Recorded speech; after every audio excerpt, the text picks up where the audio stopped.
Salut à tous, bienvenue dans notre podcast de l'été. Bonjour. Salut. Kevin. Ah bah là, pour le coup, on était ultra raccord. Ouais, désolé, j'ai parlé sur toi. Voilà, bon. Donc, aujourd'hui, quel thème abordons-nous, Kevin ? Eh bien, on va parler des DAW, donc des Digital Audio Workstation, ou séquenceurs en français, même si séquenceur, c'est pas un nom qui leur va bien, et lequel choisir quand on débute, ou même quand on débute pas, si on n'est pas très bien avec le DAW qu'on utilise pour le moment, lequel choisir pour changer. Voilà. Ok, très bien. Alors, sachez quand même que c'est un truc qui est quasi indispensable hein, quand on veut faire de la musique. Il faut vraiment se lancer un peu là-dedans. Le DAW, c'est un peu comme si vous faites de la vidéo, il faut un programme de montage, je crois, finalement. C'est ça, carrément, ouais. Bah, maintenant, c'est vraiment devenu indispensable avec le MIDI qui a pris une ampleur énorme dans notre façon de créer de la musique, en fait. Ce qui est très marrant, parce que le MIDI, c'est né dans les années 80, et c'est vraiment maintenant que c'est utilisé, que c'est vraiment le plus utilisé, en fait, finalement. Et évidemment, le MIDI, ça marche au travers de ce genre de programme. Donc le DAW, c'est vraiment ultra important d'en maîtriser un. Parce qu'en plus, quand on maîtrise un DAW, on peut faire beaucoup plus de choses que quand on n'en maîtrise pas. Du coup, ça, c'est vraiment hyper sympa. Donc voilà. Moi, personnellement, j'ai utilisé beaucoup de DAW différents. En fait, je les ai juste essayés. Je ne les ai pas utilisés vraiment à fond. Et toi, au niveau de l'expérience DAW ? Alors moi, j'en ai testé quelques-uns, pas tous. J'ai travaillé pendant 15 ans sur Cubase et maintenant, j'ai travaillé, ça fait au moins 10 ans que je suis sur Pro Tools. Donc je peux dire que j'ai maîtrisé à un moment donné Cubase parce que je connaissais vraiment tout sur le bout des doigts à l'époque. Maintenant, comme je le pratique plus, je sais pas où ils en sont, etc. Ouais, alors moi j'ai quand même regardé pas mal les nouvelles versions et les nouveaux trucs et tout ça, donc ok, parfait, on va pouvoir en parler aussi un peu. Et par contre, Pro Tools, je gère très bien. D'ailleurs, on va en parler, mais on a fait une petite formation d'une heure sur Pro Tools First, qui est la version gratuite de Pro Tools. C'est ça. Et la formation est valable évidemment si vous êtes sur Pro Tools normal, puisque toutes les fonctions sont exactement les mêmes d'un programme à l'autre. C'est ça, il y a juste plus de fonctions sur Pro Tools normal, mais les fonctions de base sont exactement les mêmes. Donc si vous voulez utiliser Pro Tools, la petite formation sera très utile pour vous. Ok, je note ça. Formation Pro Tools, mettre une fiche. Ouais, vas-y. Donc, justement, parlons un peu des différents DAW. Le but aujourd'hui, c'est évidemment de parler de celles les plus grandes connues, je vais dire, de leur version payante et leur version gratuite. Ouais. On vous invite vraiment chacun et chacune à en tester plusieurs avant de se décider sur une. Ouais, carrément. Ouais. Maintenant, moi, je vais vous donner directement mon avis. Moi, je pense qu'il vaut mieux utiliser une qui correspond au style de musique qu'on fait. Mais peut-être que tu vas me corriger tout à l'heure, parce qu'on en a discuté juste un peu avant d'enregistrer ce podcast. Moi, ce que je disais toujours, c'est de choisir en fonction du style de musique. Et puis après, souvent, s'il y a un DAW qui est plus utilisé qu'un autre, c'est peut-être mieux de partir en tout cas de l'essayer pour voir si ça nous correspond bien. Je suis assez moyennement d'accord, mais en effet. Ouais, mais voilà. Et moi, je conseille souvent aux gens d'utiliser Pro Tools First. Pourquoi ? Parce que simplement, c'est le programme le plus utilisé, Pro Tools, dans tous les studios d'enregistrement. Donc, c'est pratique, une fois qu'on doit collaborer avec un vrai studio, d'arriver avec son projet directement dans Pro Tools. Maintenant, il existe des solutions assez pratiques. Maintenant, le cross-platform, on va appeler ça comme ça existe aussi dans les DAW. Donc, c'est pas vraiment ultra nécessaire, mais en fait, Mais c'est plus pratique quand même. En fait, moi, j'adore Pro Tools, donc de toute façon, je vais pas forcément te donner tort. On en parlera juste après, mais c'est vrai que le Pro Tools, c'est cher et tout, donc c'est pas facile pour tout le monde. Mais le point principal de ce que tu as dit, c'est que c'est dans les studios d'enregistrement que c'est le plus utilisé, parce que dans les studios de composition, souvent, on a d'autres DAW associés, quoi. Oui, et d'ailleurs, moi j'ai entendu parler beaucoup, je ne l'ai jamais utilisé celui-là, mais je vois beaucoup sur les forums, etc., des gens qui utilisent FL Studio pour démarrer. Ouais. On va commencer par celui-là. Donne-nous un peu ton avis. Moi, je ne l'ai pas testé, toi, oui. Alors, pour l'histoire, FL Studio, à la base, c'était uniquement sur Windows. Je crois que depuis, il y a une version Mac, mais je ne suis pas très sûr de ce que je raconte. Donc moi, je l'ai essayé. 1 heure et j'ai absolument détesté. J'ai vraiment détesté FL, mais la raison principale du fait que j'ai détesté FL, c'est que la logique d'utilisation de FL, c'est pas la même que celle de Pro Tools. Et moi, pour revenir un peu sur mon parcours, on m'a appris à utiliser Pro Tools à l'école quand j'ai fait mon école pour devenir ingénieur du son. On nous a forcé Pro Tools au travers de la gorge en fait. C'était Pro Tools ou rien. C'était Pro Tools quoi. Voilà. Enfin, nos examens c'était sur Pro Tools. Mais je comprends, on avait carrément des examens de Pro Tools en fait. Donc, un ingénieur du son s'il connaît pas Pro Tools, ah oui, c'est pas possible. Tous les studios pratiquement sont là-dessus. C'est ça. De toute façon, je suis absolument pas mécontent parce que Pro Tools ça permet de faire des choses extraordinaires au niveau de l'édition et tout ça, mais on reviendra dessus après. Mais par contre, en composition, c'est vrai que FL Studio essaie beaucoup de démarquer les dernières années parce que c'est très pratique pour faire de la composition MAO, notamment des trucs un peu trap, des trucs très électro, techno, tout ça. Et il s'est notamment démarqué par la qualité des instruments qui sont fournis avec, en fait, qui sont de très bonne qualité et tout. Et la façon dont il fonctionne est très adaptée à ce genre de composition. Même si bon, on reviendra dessus, pour moi c'est pas forcément le point fort quoi. Mais la façon de, quand je me suis mis dessus en fait sur FL, j'ai essayé ça une bonne heure, un peu plus. Je me suis pas du tout retrouvé j'arrivais pas à faire quoi que ce soit. Maintenant, pour défendre un peu FL, moi qui ne l'ai jamais pratiqué, donc j'ai pas vraiment d'avis sur FL, c'est peut-être aussi parce que t'es parti avec une logique préétablie. Pardon, je perds ma voix. T'es parti avec une logique Pro Tools dans ta tête, peut-être en abordant le projet. Mais carrément, en fait. Ouais, carrément. C'est peut-être ça, et le fait que tu n'aies passé qu'une heure ou deux, ça n'aide pas non plus. Je pense qu'il faut plus qu'une heure ou deux pour rentrer dans un soft. Ouais, carrément. Mais en fait, j'ai quand même regardé un peu des tutos et tout ça, et même j'ai un ami qui a voulu l'utiliser et qui n'a pas trop aimé non plus, alors que lui, il ne s'y connaissait pas du tout en matière de dos. Et je comprends qu'on puisse aimer FL Studio, et je comprends que si c'est le premier qu'on a maîtrisé et tout ça, c'est difficile de s'en détacher. Mais il y a certainement des grosses qualités à FL Studio, mais moi personnellement, mon avis personnel, c'est que je le trouve pas très cool quoi. Et notamment il a une fonction de séquence que j'ai toujours pas compris. Avec un pinceau, tu peux mettre ta séquence dessus. La fenêtre d'édition, elle est très bizarre. Je comprends pas très bien. Franchement, j'ai pas tout compris à l'utilisation de FL Studio.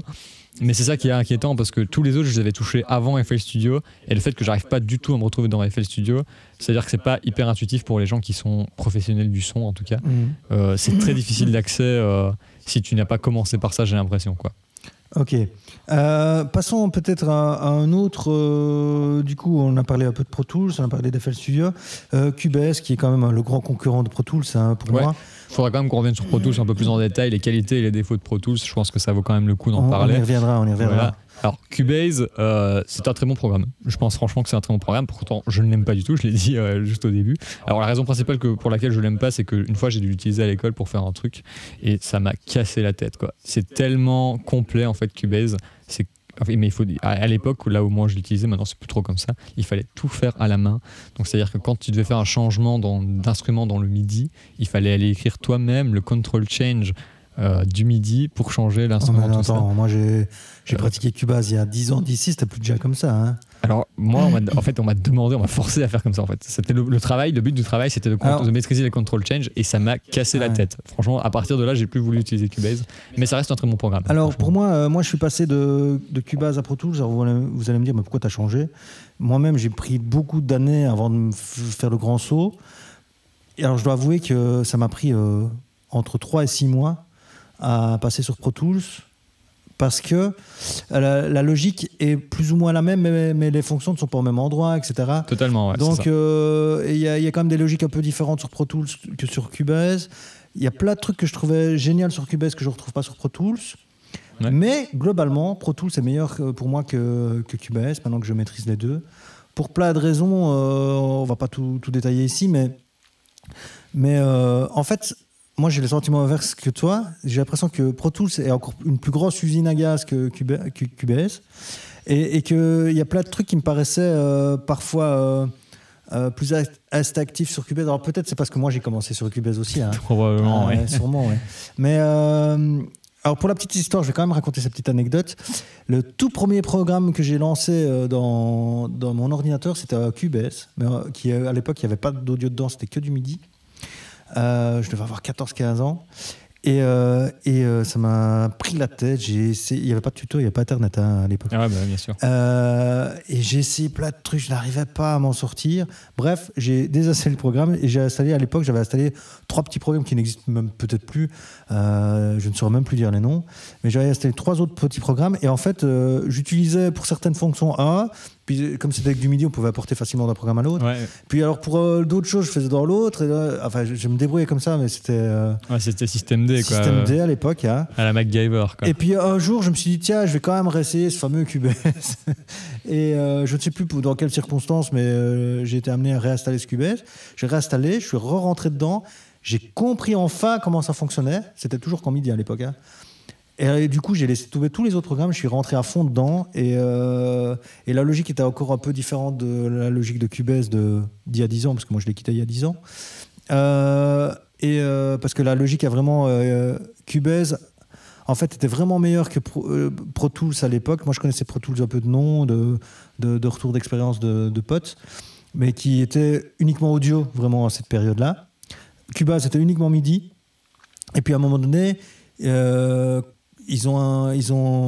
Cubase s'est mis à faire de l'audio et Pro Tools s'est mis à faire du MIDI. Ouais. Mais le truc, c'est que Pro Tools, ça a fait du MIDI, mais n'importe comment à l'époque. Ah ouais, carrément, jusqu'il n'y a pas si longtemps que ça, même d'ailleurs. Je vais dire, à mon avis, c'est Pro Tools 12 qui a 10, 11, 12 par là. Le 10, il manquait encore des choses. Pour l'avoir utilisé, 12, il manquait quand même, par rapport à Cubase, il manquait quand même encore des choses. Je pense que c'est le 12 qui a commencé à réconcilier pas mal avec le MIDI. Et alors maintenant, les versions 2019 et tout ça, c'est pareil que Cubase. Pas de problème. Maintenant, franchement, et alors, en fait, Cubase a copié les meilleures fonctions de Pro Tools à l'époque, je trouve. En tout cas, moi, de ce que j'en ai. Très probablement. Et Pro Tools a copié les meilleures fonctions que Cubase avait. Sauf que Pro Tools a pris énormément trop tard sur le MIDI.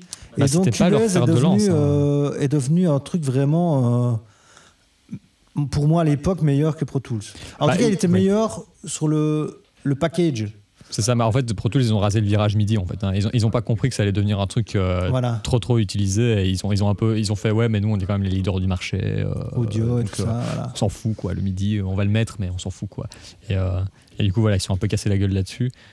Ils sont dû se rattraper plus tard. Mais je suis d'accord avec toi, Cubase c'est un très bon programme, hyper complet. D'ailleurs, les gens de chez Celemony, Melodyne, ils avaient travaillé d'abord chez Steinberg, si je dis pas de conneries. Et Cubase a depuis longtemps Melodyne intégré, tout ça. Franchement, c'est un truc qui a toujours été hyper complet. Cubase, ça a toujours été un très bon programme. Et moi, même la fenêtre d'édition, je la trouve assez agréable. C'est facile de switcher d'outils, d'aller faire des trucs. Mais ça vaut vraiment pas l'édition de Pro Tools, par contre, parce que l'édition de Pro Tools, c'est juste incroyable. Mais oui, pour le MIDI, c'était vraiment beaucoup plus puissant. Hein. Et même le VST qu'ils avaient inclus, d'ailleurs, le VST, c'est Steinberg qui l'a carrément créé. Hein. C'est pour Cubase, quoi. C'est virtuel, le VST. Hein. Ouais, c'est ça. C'est virtuel de Steinberg, je sais pas quoi, un truc comme ça. Et donc leur VST qui s'appelle Helix, je crois, Helicon, je sais plus. Pas à Lyon, non. À Lyon, c'est ça, à Lyon. Et il est très bien en fait. Il est très très bien ce truc. En tout cas à l'époque il était très bien. Moi je l'ai jamais vraiment utilisé. Donc et il y avait d'autres trucs dedans. C'est un peu la même façon de FL. Il y avait déjà des trucs intégrés dedans qui étaient vraiment d'assez bonne qualité et tout. Donc c'était vraiment assez cool. Donc moi j'aime pas Cubase parce que j'ai eu une mauvaise expérience avec, mais franchement c'est un assez bon programme. Il y a aucun problème si vous utilisez Cubase et que vous aimez ça. N'hésitez pas. Ce que je trouve juste, c'est le design, il fait un peu jouer, je trouve. Le design, il fait un peu pas très professionnel. Et il y a des fois, il y a des fonctions, j'ai l'impression que ça fait un peu. C'est très end-user, donc de nouveau, end-user, c'est les gens qui sont pas professionnels, c'est les gens qui se lancent, qui font ça par passion, quoi. Et j'ai l'impression qu'ils réfléchissent un peu entre les deux, tu vois, ils sont un peu le cul entre deux chaises, des fois. C'est juste un peu l'impression que ça me donne. Oui, mais justement, il y avait des trucs qui étaient plus pratiques, du coup. Un bête exemple que je ne me retrouve pas dans Pro Tools, mais moi que j'aimais bien. La première chose, c'est. Quand tu mettais un élément en solo, s'il était dans un groupe, automatiquement, tu n'avais besoin de rien configurer. Automatiquement, le groupe reste allumé uniquement pour ce... Ouais, alors, ça pour le coup, Pro Tools, il est toujours très archaïque dans le genre, tu dois tout router toi-même. Ah ouais. Faut toujours tout mettre maintenant, faut toujours tout router toi-même. Ça, c'est un peu bizarre parce que tous les autres, ça fait 20 ans c'est des trucs automatiques. Des bêtises comme ça, mais... Et eux, il faut tout rester ça. J'ai un autre truc qui me passait en tête. Ah oui, non, un autre truc aussi qui était pratique dans Pro Tools. Tu avais un bouton, tu avais solo mute, mais tu avais un truc L, je sais plus, je crois que c'était L. Tu appuies dessus et cette piste-là, style, elle va 12 dB de plus, quoi. Ou non, ça diminue toutes les autres de 12 dB, je crois.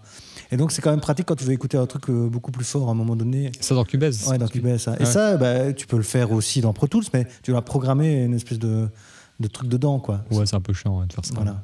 Et donc, des petites choses comme ça. Mais par contre, dans Pro Tools, enfin, maintenant, peut-être que Cubase a repris toutes ces fonctions-là, mais le beat machin, là, je sais plus comment ça s'appelle, le truc pour recaler les trucs audio. Ouais, le beat détective. Voilà, le beat détective. Putain, Excellent. c'est excellent ce truc. Hein. Ouais, et en excellent. plus, enfin, je veux dire, c'est transparent, quoi. C'est pas un truc que ça te détériore à mort ton son. Ouais, alors pour ceux qui savent pas, le beat détective, c'est quelque chose qui permet de recaler rythmiquement les batteries et les basses. Souvent, c'est souvent là-dessus qu'on va tous les trucs audio, en fait.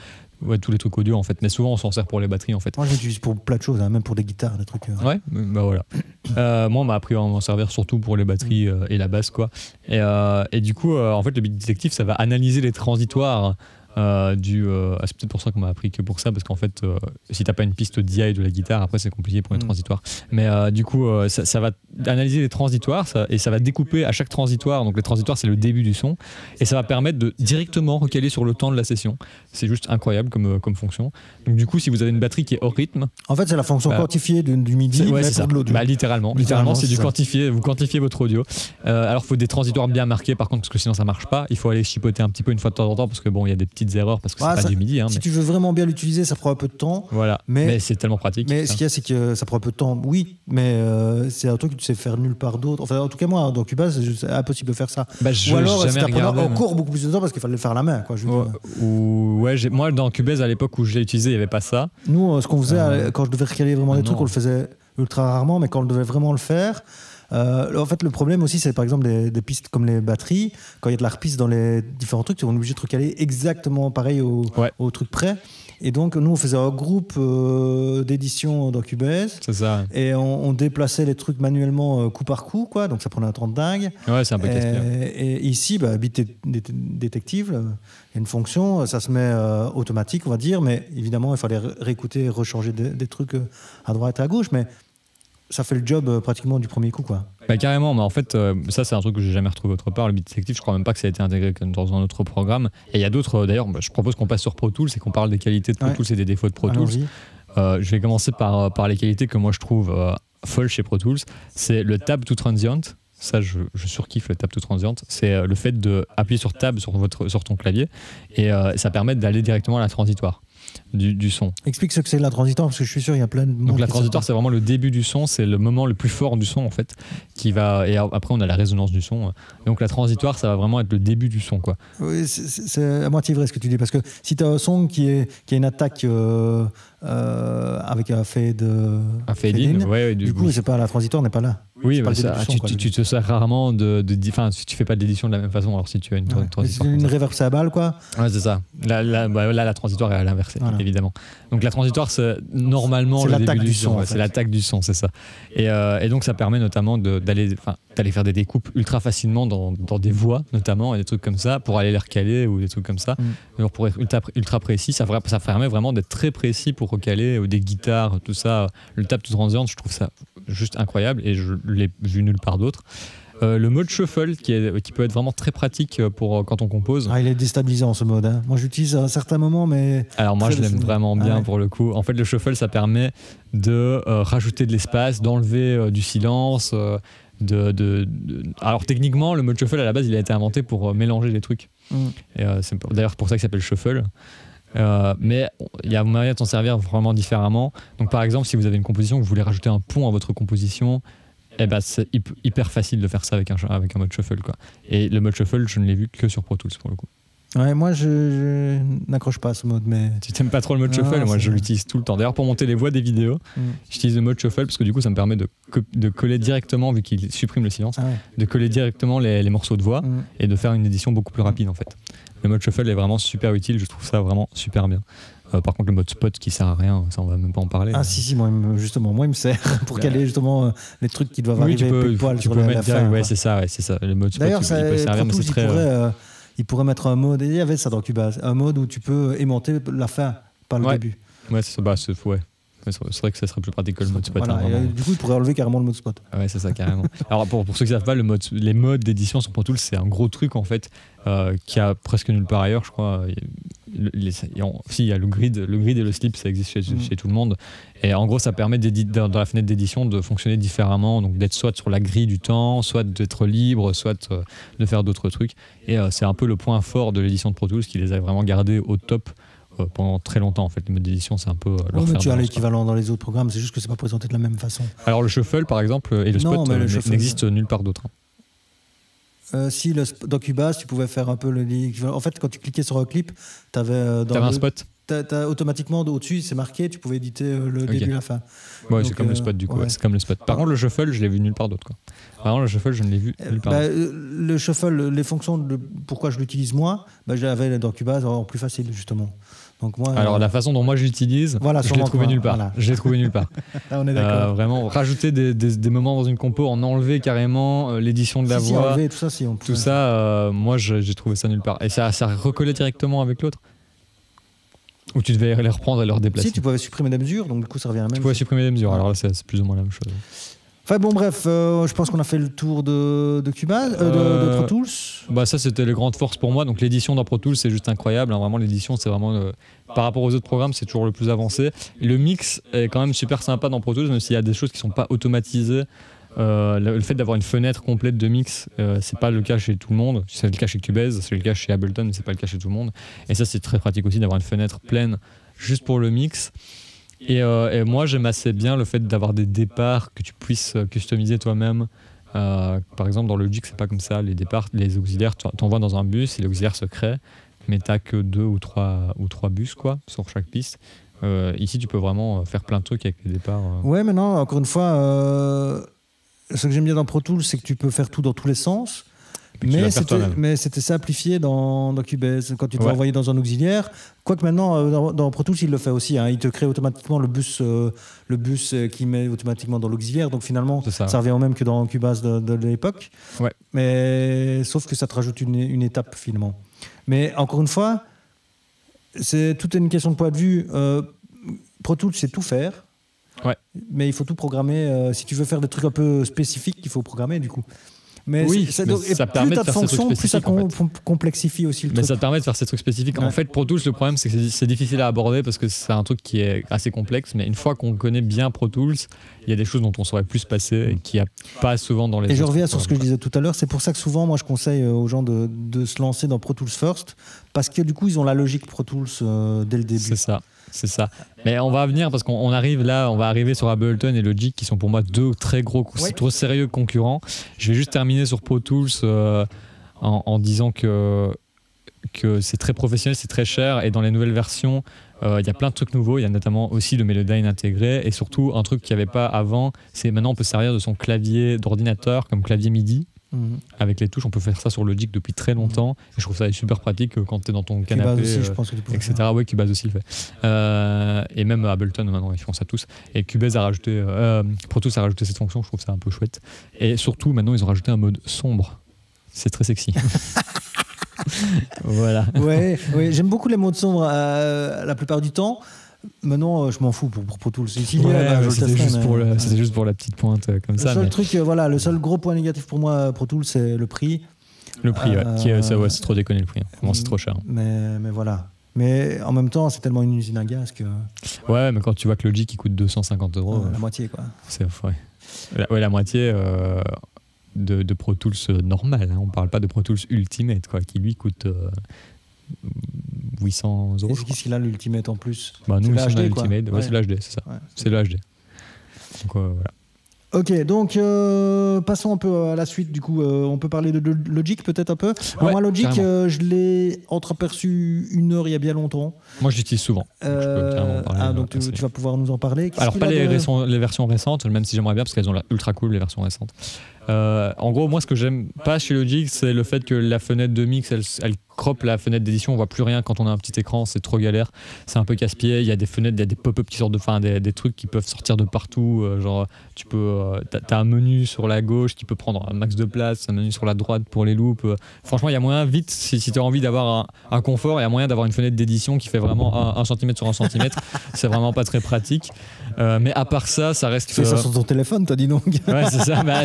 Sur mon MacBook Pro, quoi, c'est pas très grand, quoi. Tu vois, c'est un portable et c'est pas très grand. Du coup, franchement, des fois, c'est un peu galère. T'es obligé de tout rabattre parce que sinon, c'est trop casse-pied et du coup, tu vas rechercher des trucs. Ça, c'est un peu dommage. Mais c'est vraiment une question de praticité. Sinon, je le trouve assez sympa. Il y a juste l'usage des outils. C'est pas très bien fait. Donc, les outils, il faut aller. T'en as un sur sur ton clic droit normal, et si tu appuies sur Alt, tu en as un autre, mais il faut aller le setup, tu as un petit menu pour les setup. Les outils dans Logic Pro, faire de l'édition dans Logic, c'est dégueulasse. Faire de l'édition dans Logic, c'est presque impossible en fait. Donc il faut vraiment que tout soit bien calé. Par contre, faire du MIDI dans Logic, ça c'est super cool. Ça c'est super bien fait, tout est bien pensé, c'est presque aussi bien que sur Cubase, c'est même tout aussi bien que sur Cubase je pense.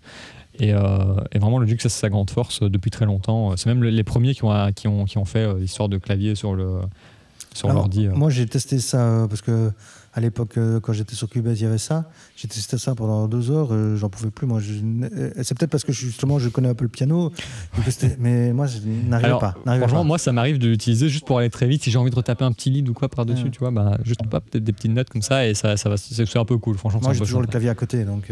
Ouais, bah oui, bien sûr. Moi, des fois, quand je suis dans mon canapé, j'ai pas mon clavier à côté. Donc, moi, je trouve ça un peu sympa. Et ouais, Logic, je le trouve vraiment cool. En plus, il y a moyen d'avoir des instruments virtuels déjà de base dedans. Ils sont gratuits. Tu peux les télécharger. Ils sont pas d'excessivement bonne qualité, mais ça t'en as sur tous les dos, tu as des instruments virtuels gratuits. Ouais, mais là, il y en a vraiment beaucoup pour le coup dans Logic. Okay. T'as aussi les Apple Loops qui sont très connus, les Apple Loops pour le coup. Ça, c'est ultra connu. D'ailleurs, j'ai rencontré un des musiciens de Jean-Jacques Goldman qui nous donnait des cours de musique au sens large. Et lui, il était pro Logic. Ouais. Bah, il y a plein de studios parce qu'il disait moi ça me permet de faire des maquettes hyper vite avec les boucles toutes faites. C'est juste des maquettes, mais du coup tu peux aller très vite tu peux sur maqueter assez vite grâce à ça. Ouais, maintenant moi parce que moi à l'époque j'étais pro Tools et moi je me disais bah ouais, mais je peux faire pareil aussi. Moi j'ai aussi des loops toutes faites, etc., que je peux aller chercher à gauche, à droite. C'est juste que c'est pas intégré dans le truc de base. Ouais, bah alors maintenant ça l'est avec la Soundbase de Pro Tools. Oui, maintenant ils ont changé ça. Mais... Ouais, il y a la Soundbase, elle est cool en plus. Et en plus sur Pro Tools, il y a aussi, ils permettent aussi de télécharger une banque son de chez UV Workstation. Ouais. Et elle est très bien, elle est très bonne qualité. Moi je l'utilise tout le temps, les sons sont fous, c'est cool. Mais ce que j'aime bien sur Logic, c'est que de nouveau, eux par contre, ils se veulent pas professionnels à la base, ils se veulent vraiment très end-user. Et ça a charmé pas mal de professionnels. Donc du coup, dans certains studios de composition, il y a Logic et Pro Tools. Logic pour composer et Pro Tools pour mixer, parce que mixer sur Logic et faire de l'édition sur Logic, c'est juste impossible. Mais par contre, composer sur Logic, c'est ultra agréable. Ça, c'est vraiment cool pour le coup. Ok. Donc ça, c'était pour Logic. Alors, il y a aussi Presonus Studio One. Ouais, alors c'est un simili presque copié de Pro Tools. Hein. Voilà. Ils ont repris Pro Tools, ils ont repris un peu de Cubase, ils ont fusionné un peu les deux, ils ont fait voilà, ça fait en fait, pour la Presonus petite Studio histoire, One. c'est la marque Presonus qui s'est dit on va faire nous aussi notre propre Ouais, dos. c'est ça. Et donc ils ont pompé un peu à gauche à droite et ils ont fait leur truc quoi. Exactement. L'avantage c'est qu'eux ils n'ont pas dû essuyer les plâtres, ils ont pris ce qui marchait bien dans tous les versions. Exactement, et en plus c'est pas hyper cher, Presonus Studio One c'est 300 € je crois, je sais plus. Maintenant je dois te dire la vérité, moi je connais personne qui utilise ça. Moi non plus. Alors il y a un client une fois qui est venu et j'ai dû lui montrer un peu comment ça fonctionnait. Ah ouais. Et c'est comme ça que je me suis renseigné un peu dessus, j'ai vu un peu comment ça fonctionnait et tout. Et littéralement, en fait, quand on a utilisé Pro Tools, tu sais vraiment utiliser Presonus Studio One. Tu as le système de playlist, tu as le système qui est exactement le même que Pro Tools, le système de playlist, tu as les systèmes de mode d'édition. C'est vraiment très très similaire. Ils ont vraiment pris tout ce qui était bon chez Pro Tools et ils ont refait un dos avec quoi. Et du coup, c'est pas mauvais, hein. Franchement, ça marche quoi. D'ailleurs, tu parles de playlist, mais moi, c'est un des trucs préférés sur Pro Tools. Hein. Ouais, les playlists, c'est très cool. C'est super très puissant, cool. hein. Mais ça, je crois que depuis, ils l'ont intégré dans Ableton. Il y a ça aussi quoi. Je sais pas, Cubase, ça n'existait pas. Il y avait d'autres systèmes. Il y avait, par contre, c'est un truc qui était bien pratique. Ça, il y avait des dossiers de pistes sur Cubase à la fin. Ouais, les dossiers. À la fin de moi quand je l'ai utilisé. Ouais. Mais il y a ça aussi sur Pro Tools maintenant. Ouais, mais pas dans la version qu'on a nous ici. Non, dans la version 12, il n'y a pas. Ça vient juste après. Ouais. La version 12.5. Ça, c'était quand même pratique. Et alors, pour simuler entre guillemets les playlists, je pense que de mémoire, on faisait comme ça. On faisait un dossier. Ouais, ça peut se faire. Ouais. Et puis on faisait le montage. Quoi. C'est ça, ouais, carrément. Et donc, ouais, Presonus Studio One, si vous voulez le tenter, allez-y. Mais il y a très peu de gens qui l'utilisent. Donc, vous risquez peut-être d'avoir des petits problèmes de compatibilité si vous collaborez avec des gens ou quoi. Voilà. C'est juste un peu le point noir de Presonus. Alors, on peut parler aussi un peu du Luna, qui est le dernier arrivé. Ouais. Moi, j'ai mon ancien associé du studio ici qui ne jure que par ça maintenant. Alors, je ne connais pas du tout. Alors, moi, je ne l'ai pas encore essayé, mais j'ai été voir plein de petites vidéos parce qu'il m'en a beaucoup parlé. Du coup, j'ai été me renseigner un peu pour voir un peu comment ça fonctionnait. Et en fait, c'est Universal Audio qui fait ça. Ouais. Et donc, c'est une logique différente des autres programmes. c'est plus comme si tu avais une table de mixage en live et un enregistreur multipiste derrière, en fait. Ouais, c'est ça ressemble très fort. J'ai regardé aussi un peu, ça ressemble très fort. Ouais, c'est ça, une table de mixage. En fait, ils ont fait une sorte de. Fidèle à eux-mêmes, ils ont fait une sorte d'émulation, en fait, Voilà, finalement, pour faire un dos. Et ils ont fait une émulation de table de mixage et de multiband, carrément. Par contre, il paraît que la qualité audio est vraiment terrible. Maintenant, moi, j'en doute pas, ça reste universel, quoi. Donc, après, le problème de ça, c'est qu'il te faut du hardware universel pour l'utiliser, par contre. Oui, mais pour moi, c'est un contre-argument parce que franchement, tout bon MOist, je sais pas comment on dit. Ouais, on va dire ça comme ça. Je sais pas. Et il va finir par arriver chez Universal parce qu'ils ont tellement des plugins monstrueux. Ouais, alors moi, j'ai quand même découvert que la plupart de leurs plugins, tu pouvais les avoir chez le constructeur même. Genre, ils ont des plugins Brainworks, tu peux les acheter chez Brainworks. Ils ont des plugins Antares, tu peux les acheter chez Antares, etc. Oui, mais alors il y a forcé de passer par eux, quoi. Ouais, mais il y a deux trucs que je vais aller pour te contredire. La première chose, c'est que tous les plugins ne sont pas disponibles comme ça. Et la deuxième, c'est que l'avantage aussi du AD, c'est que ça ne prend pas de tes ressources de ton ordi, puisque il y a un CPU externe. Le CPU est externe, donc. Donc voilà, moi je pense que vraiment si tu fais de la musique et que tu es passionné par ça, et tu finiras par avoir au moins une carte UAD quelque part. Moi j'aime beaucoup UAD, mais le problème c'est le prix, quoi. Ça coûte très cher UAD, ça coûte très très cher. Pour 2 entrées, on en est pour 700 €, quoi. C'est vraiment pas donné. Oui, mais c'est 2 entrées plus la carte. Plus la carte son qui calcule tes plugins, on est d'accord, mais les plugins ils t'en donnent quelques-uns, mais pas trop non plus. Plugins, ça coûte vite cher aussi. Oui, c'est vrai, mais ils font beaucoup de promos très régulièrement. Enfin, il y a moyen. Franchement, ici, on a énormément de plugins de chez UAD. Ouais, alors je les adore. Hein. Vraiment, je vais pas contredire. Je les utilise tout le temps. J'adore les plugins de chez UAD. Il y en a plein des super bons. Mais il y a moyen de s'en sortir sans quand même. Alors voilà, pour moi, l'argument de UAD, c'est si vous êtes professionnel, que c'est votre profession, ça vaut vraiment le coup. Ou si t'es passionné. Ou si t'es vraiment passionné. Si c'est pas votre profession, il y a vraiment moyen de s'en sortir sans. Ouais, mais c'est parce qu'une fois que tu y as touché, tu veux plus t'en passer, quoi. Chez moi, j'en ai pas, tu vois, et ça me va très bien, quoi. J'ai des alternatives qui fonctionnent quand même plutôt pas trop mal. Alors, quand je suis ici, évidemment, je les utilise. Mais il y a quand même des trucs que je trouve vraiment pas trop mal, quoi, chez les autres. Alors, vous avez compris que moi, j'adore. Hein. Ouais, je crois que c'était assez clair. Luna a vraiment un sale style. Hein. Franchement, c'est cool. Le style de Luna, il a l'air super chouette et tout. En tout cas, moi, ça m'a donné envie de tester. J'ai jamais trop regardé. J'ai regardé juste vite fait. J'ai vu qu'il n'y avait pas toutes les mêmes fonctions que sur Pro Tools. Et je me suis dit, il manque ci, il manque ça. Et du coup voilà. Mais parce que je vais revenir une dernière fois sur la carte UAD. Vas-y. La moins chère, je sais pas combien elle est. Moi, j'avais en tête ça avec 100 €, mais peut-être que c'est plus. Ouais, la Haro, mais voilà, le CPU est tout petit. Tu peux charger 3 plugins et demi avec. T'as une entrée et demie. Ça vaut pas le coup, quoi. Au moins 2, non 2. Oui, évidemment. J'exagère. Pour un petit prix comme ça, tu as évidemment la carte son, tu as le CPU, tu as quelques plugins quand même.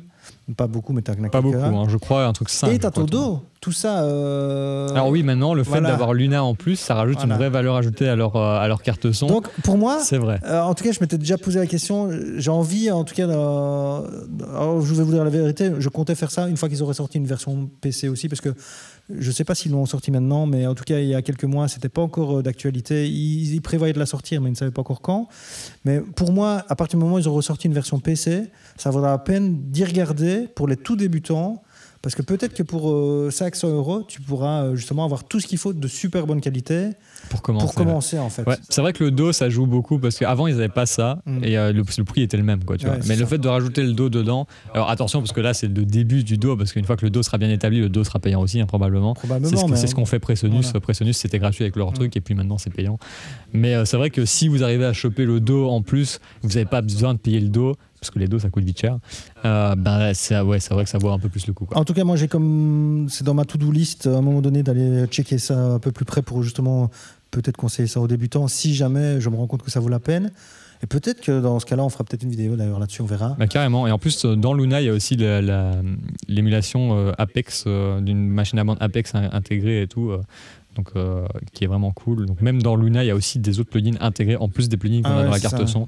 Donc c'est vrai que ça rajoute vraiment pas mal de enfin bon, on verra à ce moment-là, mais en tout cas c'est à surveiller parce que je pense que ils sont en train de faire un truc. Je suis totalement d'accord, c'est à surveiller. Qui va peut-être changer la donne sur certaines choses, quoi. Ouais. Alors je dis pas que nous on changera loin de là parce que une fois que tu es établi dans un programme c'est difficile de sortir de Pro Tools, c'est vraiment difficile quoi. Après et puis voilà, je suis pas Luna sera orienté un peu différent, je pense. Ouais, je pense que c'est orienté pour les fans d'analogique en fait. Voilà. Pour les fans d'analogique qui veulent le son analogique mais sans avoir de l'analogique parce que ça coûte trop cher d'avoir. Faut voir aussi dans l'editing, dans le MIDI, dans tous ces trucs là comment ils vont. Ouais, c'est ça. Mais je sais qu'il y a des force beaucoup sur le MIDI aussi, ils se développent beaucoup là-dessus aussi. Hein. Bon, tu saurais pas faire autrement maintenant. Voilà. Tu saurais juste pas faire autrement. Évidemment. Enfin bon, passons donc le Luna, on en a assez parlé. Ouais. Et terminons peut-être sur le Ableton Live. Ouais, le tout dernier Ableton Live. Donc j'ai eu l'occasion de l'utiliser il y a pas si longtemps que ça, et j'ai bien aimé.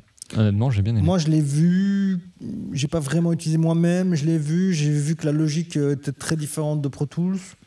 Et donc, du coup, ça m'a pas donné envie, moi, de le faire. Par contre, c'est qu'il avait l'air super sympa.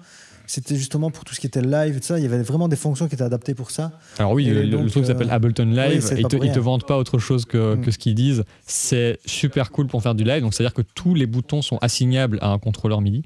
Tous. N'importe quoi dans le programme, tu peux l'assigner à un contrôleur MIDI. Et tu peux vraiment faire facilement du live et tout ça, mais moi ça m'intéresse pas trop parce que je fais pas de live. Mais à côté de ça, c'est un vrai DAW vraiment bien développé. Et il y a même des trucs hyper intéressants, même comparé à Pro Tools. Donc pour faire de l'édition, j'ai pas trop regardé, mais l'édition ça semble vraiment moins bien que chez Pro Tools, mais ça c'est sur tous les DAW. Franchement, l'édition sur Pro Tools c'est vraiment mon édition préférée. Donc rien ne battra ça pour moi, mais c'est vraiment très personnel évidemment. Mais par contre, pour enregistrer, super facile. Pour mixer, c'est très facile. Il y a aussi une fenêtre de mixage, comme sur Cubase et sur Pro Tools. C'est les trois seuls à faire ça. Et je trouve ça. Peut-être Presonus, il fait ça. Non, Presonus, il a aussi et le truc Luna qui se aussi. Et Luna, oui, et Luna. Et moi, je trouve ça ultra pratique. Il y a des plugins de base qui sont intégrés et qui sont très bons. Les plugins de base de Ableton, ils sont juste très bons.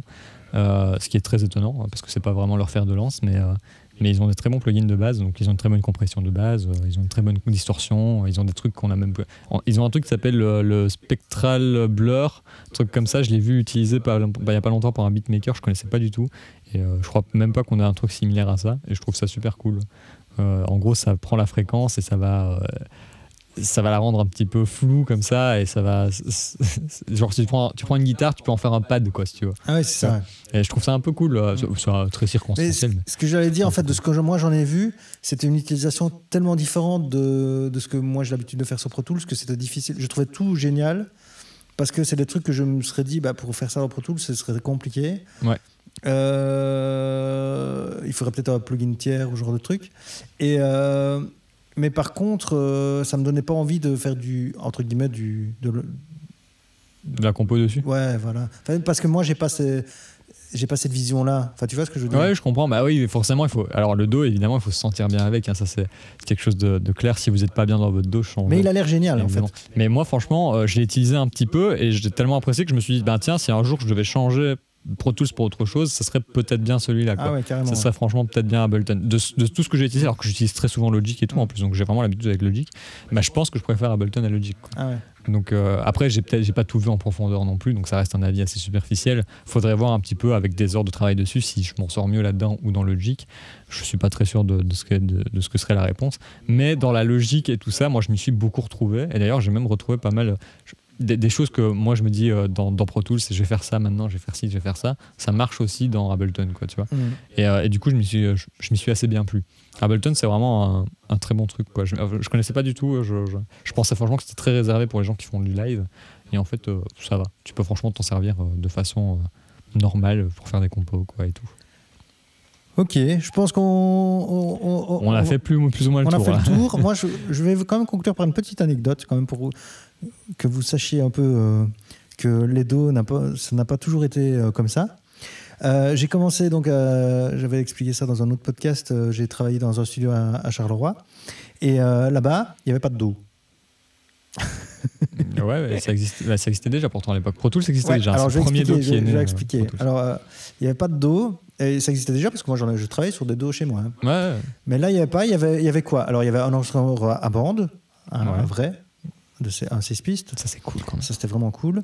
Enfin, c'était cool pour certaines choses. Moi, pour les montages, par exemple. Ouais, c'est un peu sexy, quoi. Quand même. Il y avait des DRC Accent, je crois que ça s'appelait comme ça à l'époque. C'était des enregistreurs sur disque dur. Ok. Alors, on pouvait faire des montages. Mais alors, j'ai fait des montages de voix là-dedans. Syllabe par syllabe, ça m'a pris 3 jours, quoi. Ouais, alors que dans Cubase à l'époque, parce que j'étais sur Cubase à l'époque en parallèle chez moi, quoi, ça m'aurait pris une demi-journée, ce que j'ai fait en 3 jours, quoi. Ouais, bien sûr. Et même peut-être moins. Et alors, il y avait un Atari pour le MIDI. Donc, j'ai utilisé un Atari qui faisait que du MIDI. Les trucs, mais l'ordinateur, tu aurais dit un ordinateur des années 60, quoi. C'était vraiment... D'ailleurs, peut-être qu'il venait des années 60. Ouais, peut-être. 70, mais... Atari, ils faisaient des ordinateurs dans cette époque-là. Ouais, c'est ça. Et alors, c'était... le patron se vantait que c'était un des premiers ordinateurs qui avait une souris. Enfin, tu vois le truc. Ah, putain, incroyable. C'est fou. Qu'il y avait un truc qui ressemblait à Windows dedans, mais que c'était pas Windows, quoi. Enfin, des fenêtres qui s'ouvraient, etc. Il y avait un OS, Mais par contre, la programmation MIDI là-dedans, une horreur. Enfin bon, bref. Donc tout ça pour dire que ça n'a pas toujours été aussi facile de créer de la musique par ordinateur. Hein. Les outils n'ont fait que se développer et se développent toujours d'ailleurs de plus en plus. Maintenant, vous avez la chance que pratiquement toutes les marques, toutes les fonctions de base y sont de toute façon, et que même les fonctions qui sont... C'est un peu comme les voitures, en fait. Toutes ce qui étaient des options avant ne sont plus des options. Et, ouais, bien sûr, et ça grossit de plus en plus. Il y a de plus en plus d'outils dans le pack de base qui sont de meilleure qualité de plus en plus. Et ça, c'est énormément de chance à l'heure actuelle par rapport à... Ah oui, maintenant, quand on a un dos, on peut presque tout faire avec, quoi. Ouais. Bientôt, on n'aura même plus besoin d'acheter des plugins tiers, tellement il y a plein de plugins qui sont inclus. Ouais, je suis pas d'accord. Il y aura toujours besoin, évidemment, mais je veux dire, pour commencer, c'est sûr, pour commencer, il n'y a pas tellement besoin. Même les plugins de base de Pro Tools, les R, ils sont bons, quoi. Les plugins de base de Cubase, ils sont bons. Il n'y a plus trop de problèmes à ce niveau-là, quoi. Et je voudrais quand même terminer sur d'autres trucs. On n'a pas parlé de Reaper, qui est une version gratuite d'un Do.